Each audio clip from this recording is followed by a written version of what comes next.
AGT Live 24/7. Listen to AGT Live 24/7.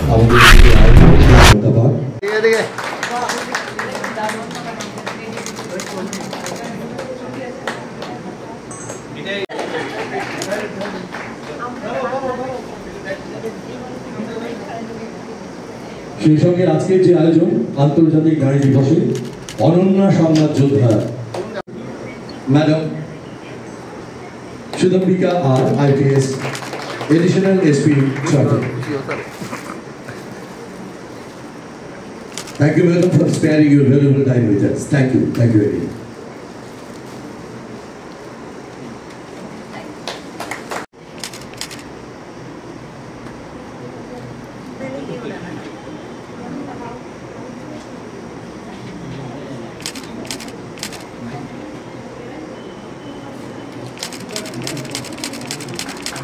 Thank you.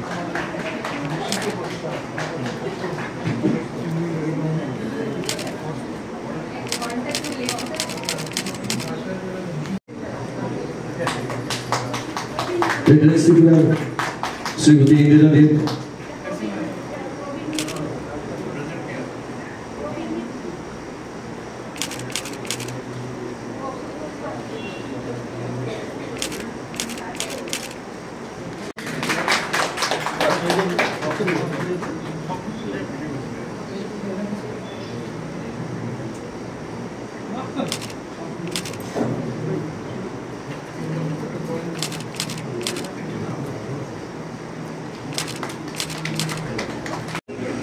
এই বিষয়ে আপনাদের আমি আশ্বস্ত করতে চাই আন্তর্জাতিক নারী দিবসের তার কর্মকাণ্ডের স্বীকৃতি জানাতে চাই তাকে স্বীকৃতি জানাচ্ছেন শ্রীমতী অর্পিতা সাহা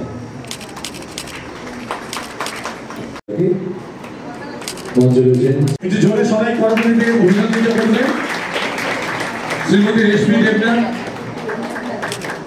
এবছরের শক্তি রূপের পুরস্কার পাচ্ছেন ত্রিপুরা জার্নালিস্ট ইউনিয়ন আয়োজিত মহিলা সাংবাদিক সম্মাননার আজকের এই আয়োজনে আমরা শক্তিরূপের পুরস্কারটি তার হাতে তুলে দিলাম আমরা অত্যন্ত গর্বিত আয়োজিত মহিলা সাংবাদিক সম্মাননা অনন্যা সংবাদ যোদ্ধা সাংবাদিকতার ক্ষেত্রে একটি বিশেষ সম্মান সবাইকে অনুরোধ করবো একবার জোরে করবেন On stage we have additional SP Trophy, IPS. Sudhambi. सभी के नमस्कार और ऐसे से नमस्कार। हमारा नाम सुदाम्बिका। हमारा बाड़ी बैंगलोर थे। I know Kolkata Bengali and I understand 80 to 90% of Bengali, but I can't speak a little bit because very hesitant to practice it. मंच पर उपस्थित सभी गण्य व्यक्तियों को मैं मेरा अभिनंदन करती हूँ। यहाँ पे उपस्थित सारी महिलाओं को आज का इंटरनेशनल विमेंस डे पर बहुत सारी बधाइयाँ और शुभकामनाएं देती हूँ। यहाँ आज बहुत गर्व की बात है कि जर्नलिस्ट यूनियन ने मुझे फैसिलिटेट किया और मुझे पुरस्कृत किया और इतना सम्मान दिया बहुत अच्छी लग रहा है मुझे यहाँ पे आके एक दो शब्द मैं बोलना चाहूँगी आज अपने जो जर्नलिस्ट हैं मुझे लगता है कि जर्नलिस्ट और पुलिस एक ही काम करते हैं सच का शोध करना हम लोग सच को बाहर लाने में हम लोग कहते हैं इन्वेस्टिगेशन ओके और जर्नलिस्ट भी कहीं ना कहीं इन्वेस्टिगेशन ही करते हैं क्या सच है क्या हो रहा है तो एक तरह से वी आर द सेम एक कॉइन के दो पहलू हैं हम लोग we are doing the similar kind of work हमारे देश में बहुत सारे स्कैम्स बहुत सारा क्राइम वायलेंस इवन रॉयट्स में भी जर्नलिस्ट ने बहुत उत्तम काम किया है बहुत बढ़िया काम किया है और आप देख सकते थे कि जब कारगिल वॉर भी चल रहा था तो बरखा दत्त जो थी वो she was giving live feed तो women journalists have contributed immensely, and women empowerment के दिन ही नहीं, रोज women journalists do a remarkable job, because journalism और पुलिसिंग आसान काम नहीं है। इसके लिए बहुत रेजिलियंस, बहुत करेज, कन्विक्शन, ताकत की जरूरत है, जो आप लोगों ने दिखाया। मुश्किल जगहों पे जाना पड़ता है, मुश्किल हालातों में, चाहे फ्लड सिचुएशन हो, चाहे बाढ़ आ गई हो, चाहे वॉर सिचुएशन हो, इंसर्जेंसी पीड़ित जगहों में हमारे जर्नलिस्ट जाते हैं। इवन क्राइम डेंस में जहाँ पे भी वायलेंस चल रहा है, दंगे चल रहे हो, वहाँ पे भी जाके जर्नलिस्ट रिपोर्ट करते हैं।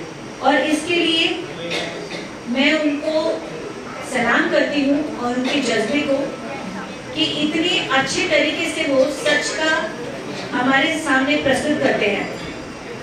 सोचते हैं कि एक दिन हम औरतों को एम्पावर कर दें, एक दिन हम औरतों को सशक्त कर दें, बट ये चीज़ हर रोज होना चाहिए। एंड मैं सभी यहाँ पे उपस्थित सभी जर्नलिस्ट लेडीज को बोलूँगी कि अब नहीं तो कब, और हम नहीं तो कौन। ये जज्बा रखना चाहिए आपको। और जो हमारे पूजनीय महात्मा गांधी जी ने बोला है कि be the change you want to see in this world, जो भी आप बदलाव देखना चाहती हैं इस दुनिया में, आपको इसकी शुरुआत करनी होगी। कहीं ना कहीं आपको एक पहला कदम लेना पड़ेगा कि बदलाव के लिए।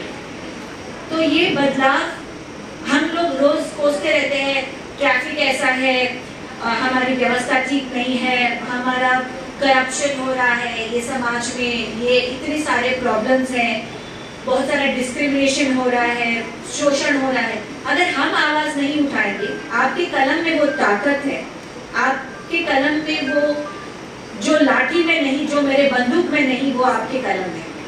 आपका कलम बहुत ताकतवर है, तो इसकी पावर को आप समझिए और आपके कलम के द्वारा आप एक रेवोल्यूशन क्रिएट कर सकती हैं। तो मैं आप सभी को फिर से कंग्रेचुलेट करती हूँ कि इस फील्ड को आपने चुना। इन स्पाइट ऑफ समाज ने बोला होगा, मम्मी पापा ने भी बोला होगा, बेटा डॉक्टर ही बन जाते, इंजीनियर ही बन जाते, जर्नलिस्ट बनने की क्या जरूरत है ना? तो मैं भी पुलिस ऑफिसर बाय चॉइस नहीं बनी। मेरी लाइफ की बात करूँ तो आपको विमेन एम्पावरमेंट का इसमें ढेर सारी एग्जांपल्स मिल जाएंगी।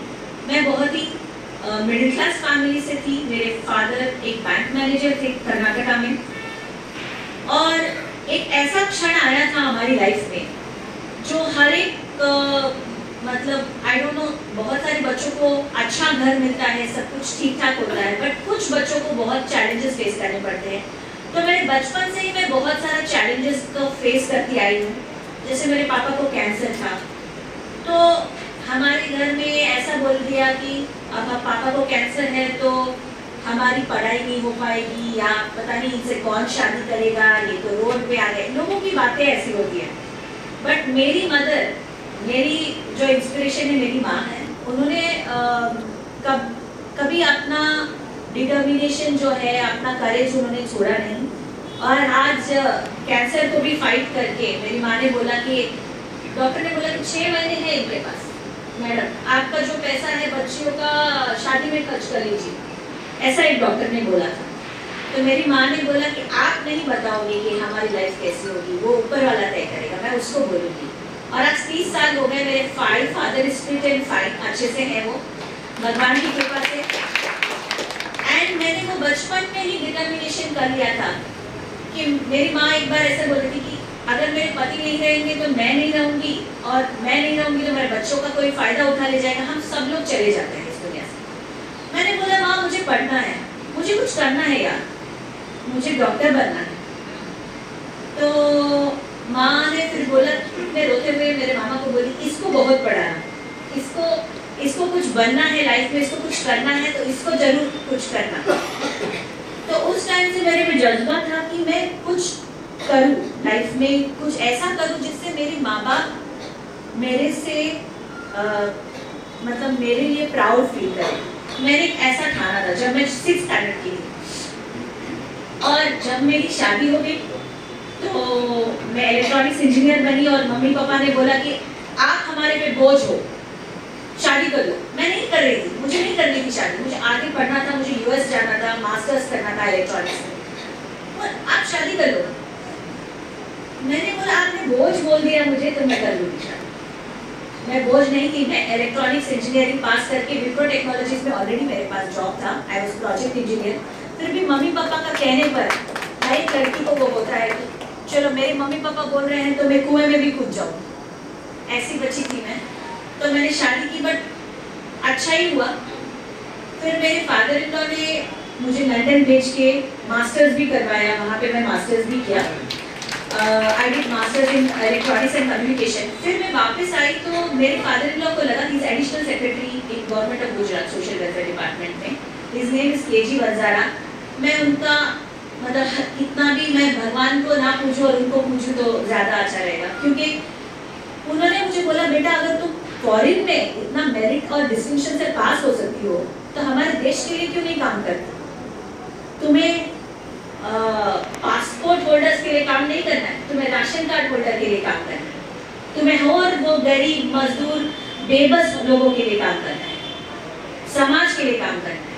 तो मैं देखती थी मेरे father in law social welfare department में जो नट मदारी होते थे उनको कोई नहीं पूछता था, उनको ओबीसी सर्टिफिकेट दिलवाने के लिए लड़ते थे, सीएम साहब से भी लड़ जाते थे। कभी मोदी साहब थे सीएम तो बोलते थे साहब इनको देना ही पड़ेगा, इस सेक्शन के अंदर देना पड़ेगा। वो स्पीच भी लिखते थे मोदी साहब का, तो बोलते थे नरेंद्र मोदी साहब को बोलते थे कि नहीं साहब आपको देना ही पड़ेगा। और नरेंद्र मोदी जी इतने अच्छे एडमिनिस्ट्रेटर थे कि मेरे फादर इन लॉ का कानून भी मानते थे कि हाँ सही है, केजी वंजारा सही बोल रहे हैं, इनको देना पड़ेगा। तो लाखों उन्होंने घर बनवाए। हमारे घर पे रोज 10-20 लोग आते थे, साहब मेरी बेटी भाग गई, मेरी ऐसा हो गया, मेरा घर नहीं है, मैं नटमदारियों को तो बैन कर दिया गया ना, उनका तो प्रोफेशन ही चला गया, तो उनको रिहैबिलिटेट कर रहे थे फादर इन लॉ।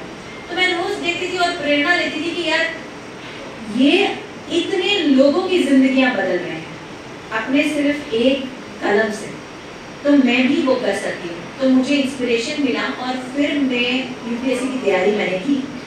और फिर मैं जब आईएएस बनने का सपना था, चलो आईएएस नहीं बन पाई, आईपीएस बन गई, तो मैंने थाना में उन औरतों के लिए काम करूंगी जिनके पास आवाज नहीं, मैं उन बच्चों के लिए काम करूंगी जो शोषित हो रहे हैं, जो हमारे समाज में पीड़ित हो रहे हैं, जिनका कोई नहीं सुनता है, बच्चों का कोई नहीं सुनता है।